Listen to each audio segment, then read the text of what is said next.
Outubro 23, lendo a história de Deus. Lucas capítulo 10 e João capítulo 10, versículo 1 a capítulo 11, versículo 54. Lucas capítulo 10. Jesus envia 72 discípulos. Depois disso, o Senhor designou outros 72 e os enviou de dois em dois adiante dele a todas as cidades e lugares para onde ele estava prestes a ir. Ele lhes disse: a colheita é grande, mas os trabalhadores são poucos. Peçam, portanto, ao Senhor da colheita que envie trabalhadores para a sua colheita. Vão, eu os envio como cordeiros no meio de lobos. Não levem bolsa, nem saco de viagem, nem sandálias, e não saúdam ninguém pelo caminho. Quando entrarem em uma casa, digam primeiro: paz a esta casa. Se houver ali um homem de paz, a paz de vocês repousará sobre ele. Caso contrário, ela voltará para vocês. Fiquem naquela casa e comam e bebam o que derem a vocês, pois o trabalhador é digno do seu salário. Não fiquem mudando de casa em casa. Quando entrarem em uma cidade e forem bem recebidos, comam o que for posto diante de vocês. Curem os doentes que ali houver e digam-lhes: o reino de Deus está próximo de vocês. Contudo, quando entrarem em uma cidade e não forem bem recebidos, saiam por suas ruas e digam: até a poeira da sua cidade, que se apegou aos nossos pés, sacudimos contra vocês. Fiquem certos disso, o reino de Deus está próximo. Eu lhes digo que, naquele dia, haverá mais tolerância para Sodoma do que para aquela cidade. Ai de você, Corazim! Ai de você, Betsaida!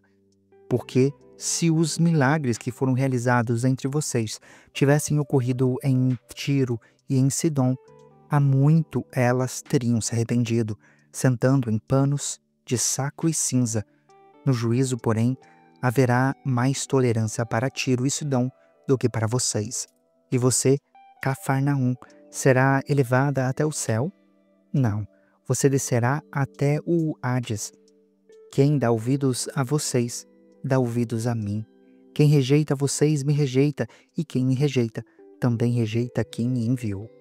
Os 72 voltaram alegres e disseram: Senhor, até os demônios se submetem a nós, em teu nome. Ele respondeu: eu vi Satanás caindo do céu como relâmpago. Dei a vocês autoridade para pisarem sobre cobras e escorpiões, e sobre todo o poder do inimigo. Nada lhes causará dano. Contudo, alegrem-se, não porque os espíritos se submetem a vocês, mas porque o nome de cada um de vocês está escrito nos céus. Naquela hora, Jesus, exultando no Espírito Santo, disse: eu te louvo, Pai, Senhor do céu e da terra, porque escondeste estas coisas dos sábios e cultos e as revelaste aos simples. Sim, Pai, pois assim foi do teu agrado. Todas as coisas me foram entregues por meu Pai. Ninguém conhece o Filho, a não ser o Pai, e ninguém conhece o Pai, a não ser o Filho, e aqueles a quem o Filho o quiser revelar. Então, ele se voltou para os seus discípulos e lhe disse em particular: bem-aventurados os olhos que veem o que vocês veem, pois eu lhes digo que muitos profetas e reis desejaram ver o que vocês estão vendo, mas não viram, e ouvir o que vocês estão ouvindo, mas não ouviram.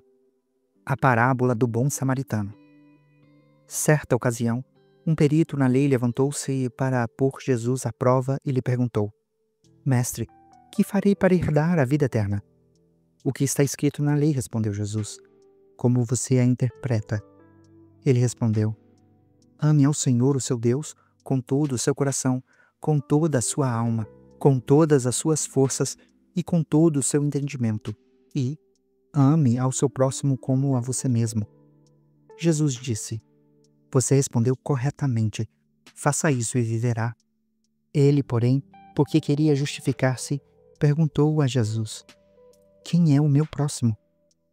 Em resposta, Jesus disse: um homem descia de Jerusalém para Jericó, quando caiu nas mãos de assaltantes. Estes lhe tiraram as roupas, espancaram-no e se foram, deixando-o quase morto. Coincidentemente, um sacerdote descia por aquela estrada e, tendo visto o homem, passou pelo outro lado. De igual modo, um levita, quando chegou ao lugar e o viu, passou pelo outro lado.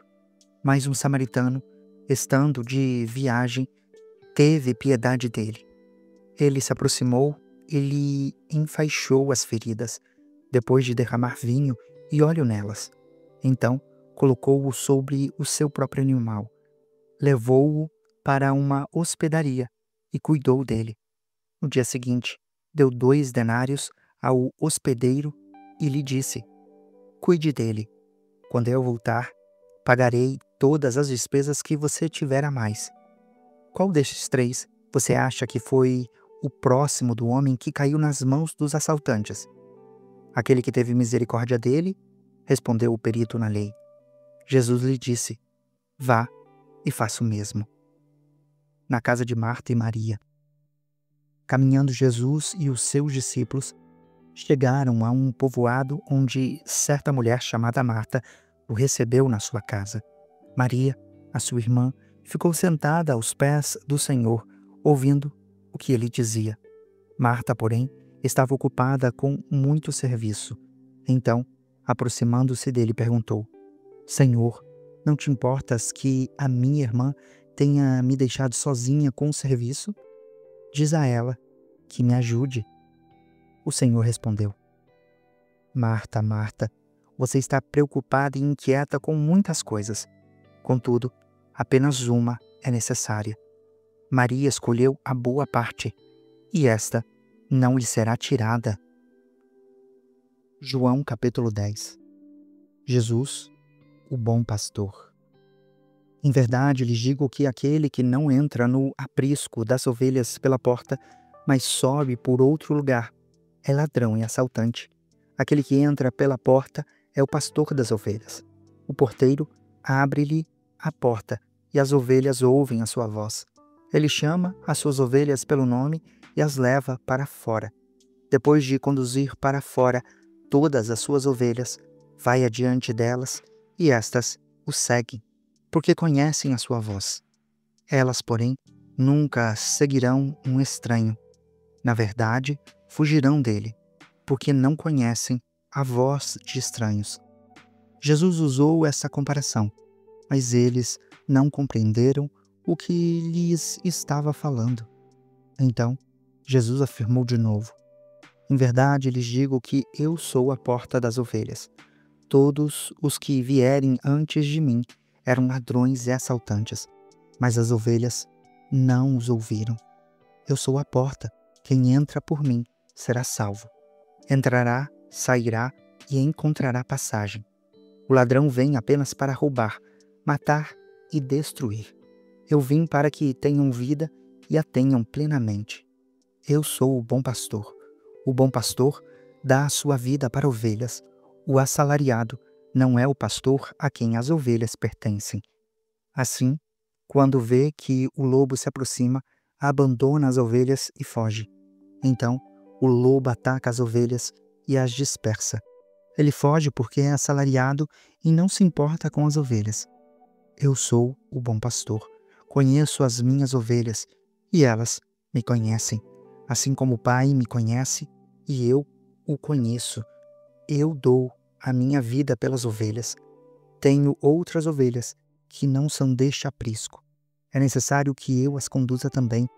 Elas ouvirão a minha voz, e haverá um só rebanho e um só pastor. Por isso, o Pai me ama, porque eu dou a minha vida para retomá-la. Ninguém a tira de mim, mas eu a dou por espontânea vontade. Tenho autoridade para dá-la e para retomá-la. Esta ordem recebi do meu Pai. Por causa dessas palavras, os judeus ficaram outra vez divididos. Muitos deles diziam: Ele está endemoniado e enlouqueceu. Por que ouvi-lo? Outros, porém, diziam: Essas palavras não são de um endemoniado. Pode um demônio abrir os olhos dos cegos? Jesus, e a festa da dedicação. Celebrava-se em Jerusalém a festa da dedicação. Era inverno e Jesus caminhava no templo, no pórtico de Salomão. Os judeus reuniram-se ao redor dele e perguntaram: até quando nos deixará em suspense? Se é você, o Cristo, diga-nos abertamente. Jesus respondeu: eu já disse, mas vocês não creem. As obras que eu realizo em nome do meu Pai testemunham sobre mim, mas vocês não creem, porque não são minhas ovelhas. As minhas ovelhas ouvem a minha voz. Eu as conheço e elas me seguem. Eu lhes dou a vida eterna e elas jamais perecerão. Ninguém as poderá arrancar da minha mão. O meu Pai, que as dei para mim, é maior do que todos. Ninguém as pode arrancar da mão do meu Pai. Eu e o Pai somos um. Os judeus, mais uma vez, pegaram pedras para apedrejá-lo. Mas Jesus lhes disse: eu mostrei muitas boas obras da parte do Pai. Por qual delas vocês querem me apedrejar? Os judeus responderam: não queremos apedrejar você por nenhuma boa obra, mas por blasfêmia, pois você, embora seja homem, se apresenta como se fosse Deus. Jesus lhes respondeu: não está escrito na lei de vocês? Eu disse: vocês são judeus. Se ele chamou deuses aqueles a quem veio a palavra de Deus, e a Escritura não pode ser anulada, que dizer a respeito daquele a quem o Pai santificou e enviou ao mundo? Então, por que vocês me acusam de blasfêmia por eu ter dito: sou filho de Deus? Se eu não realizo as obras do meu Pai, não creiam em mim. Contudo, se as realizo, mesmo que não creiam em mim, creiam nas obras, para que possam saber e entender que o Pai está em mim e que eu estou no Pai. Outra vez, tentaram prendê-lo, mas ele se livrou das mãos deles. Então, Jesus atravessou novamente o Jordão e foi para o lugar onde João batizava nos primeiros dias do seu ministério. Ali ficou e muita gente foi até onde ele estava, dizendo: embora João nunca tenha realizado um sinal milagroso, tudo o que ele disse a respeito deste homem era verdade. Então, muitos ali creram em Jesus. João capítulo 11, versículos 1 a 54. A morte de Lázaro. Havia um homem chamado Lázaro.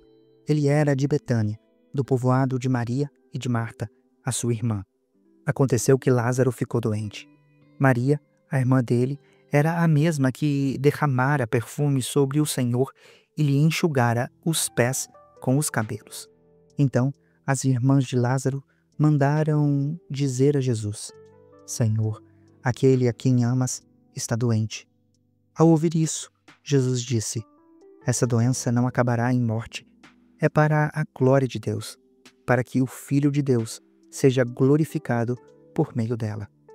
Jesus amava Marta, a irmã dela, e Lázaro. No entanto, quando ouviu falar que Lázaro estava doente, ficou mais 2 dias onde estava. Depois, disse aos seus discípulos: vamos voltar para a Judéia. Os discípulos disseram: Rabi, há pouco os judeus tentaram apedrejar-te, e mesmo assim vais voltar para lá? Jesus respondeu: o dia não tem 12 horas? Quem anda de dia não tropeça, pois vê a luz deste mundo. Quem anda de noite tropeça, pois nele não há luz.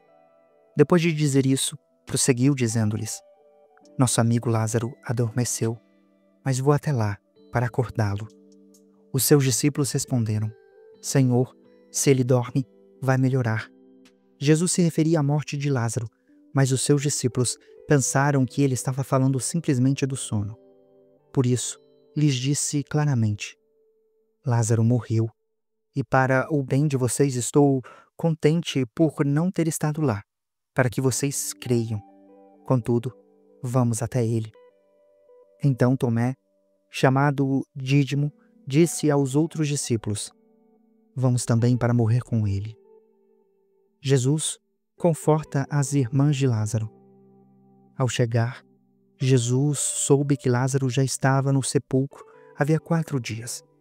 Betânia distava a cerca de 15 estádios de Jerusalém, e muitos judeus tinham ido visitar Marta e Maria para confortá-las pela perda do irmão. Quando Marta ouviu que Jesus estava chegando, foi encontrar-se com ele, mas Maria ficou em casa. Marta disse a Jesus: Senhor, se estivesses aqui, o meu irmão não teria morrido. Todavia sei que, mesmo agora, Deus te dará tudo o que pedires. Jesus lhe disse: O seu irmão vai ressuscitar. Marta respondeu: Eu sei que ele vai ressuscitar na ressurreição, no último dia.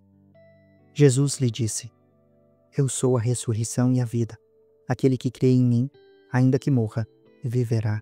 E todo aquele que vive e crê em mim, jamais morrerá eternamente. Você crê nisso? Ela lhe respondeu: Sim, Senhor, eu creio que tu és o Cristo, o Filho de Deus que devia vir ao mundo. Depois de dizer isso, foi para casa, chamou Maria, a sua irmã, à parte, e disse-lhe: O Mestre está aqui e está chamando você. Ao ouvir isso, Maria levantou-se depressa e foi ao encontro dele. Jesus ainda não tinha entrado no povoado, mas estava no lugar onde Marta o havia encontrado. Quando notaram que ela se levantou depressa e saiu, os judeus que a estavam confortando em casa seguiram-na, supondo que ela ia ao sepulcro para ali chorar. Quando Maria chegou ao lugar onde Jesus estava e o viu, prostrou-se aos seus pés e disse: Senhor, se estivesses aqui, o meu irmão não teria morrido. Quando Jesus viu que Maria chorava, bem como os judeus que a acompanhavam, ficou profundamente comovido e perturbou-se. Onde o colocaram? Perguntou ele. Vem e vê, Senhor, responderam. Jesus chorou. Então, os judeus disseram: Vejam como ele o amava. Alguns, porém, disseram: Ele, que abriu os olhos do cego, não poderia ter impedido que este homem morresse? Jesus ressuscita Lázaro. Jesus, outra vez, profundamente comovido, foi até o sepulcro. Era uma gruta com uma pedra colocada na entrada. Tirem a pedra, disse ele. Marta, irmã do falecido, disse: Senhor, ele já cheira mal, pois está ali há 4 dias. Jesus lhe disse: Não lhe falei que, se você crer, verá a glória de Deus? Então tiraram a pedra. Jesus olhou para cima e disse: Pai, eu te agradeço porque me ouviste. Eu sei que sempre me ouves, mas disse isso por causa do povo que está aqui, para que eles creiam que tu me enviaste. Depois de dizer isso, Jesus bradou em alta voz: Lázaro, venha para fora. Aquele que havia morrido saiu com as mãos e os pés envolvidos em faixas de linho e o rosto envolto em um pano. Jesus lhes disse: Tirem as faixas dele e deixem-no ir. A conspiração para matar Jesus. Muitos dos judeus que tinham ido visitar Maria, vendo o que Jesus fizera, creram nele. No entanto, alguns deles foram contar aos fariseus o que Jesus tinha feito. Então, os chefes dos sacerdotes e os fariseus convocaram uma reunião no sinédrio. O que estamos fazendo? Perguntaram. Aí está esse homem realizando muitos sinais milagrosos. Se o deixarmos, todos crerão nele. Então, os romanos virão e tomarão tanto o nosso lugar como a nossa nação. No entanto, um deles, chamado Caifás, que naquele ano era o sumo sacerdote, tomou a palavra e disse: Vocês não sabem nada. Não percebem que é melhor que um homem morra pelo povo e que não pereça toda a nação. Ele não disse isso de si mesmo, mas, como era o sumo sacerdote naquele ano, profetizou que Jesus morreria pela nação judaica, e não somente por aquela nação, mas também pelos filhos de Deus que estão espalhados, para reuni-los em um só povo. Assim, daquele dia em diante, resolveram matá-lo. Por essa razão, Jesus não andava mais publicamente entre os judeus. Em vez disso, retirou-se para uma região próxima do deserto, para um povoado chamado Efraim, onde ficou com os seus discípulos. Você acabou de acompanhar a Bíblia 365, lendo a história de Deus.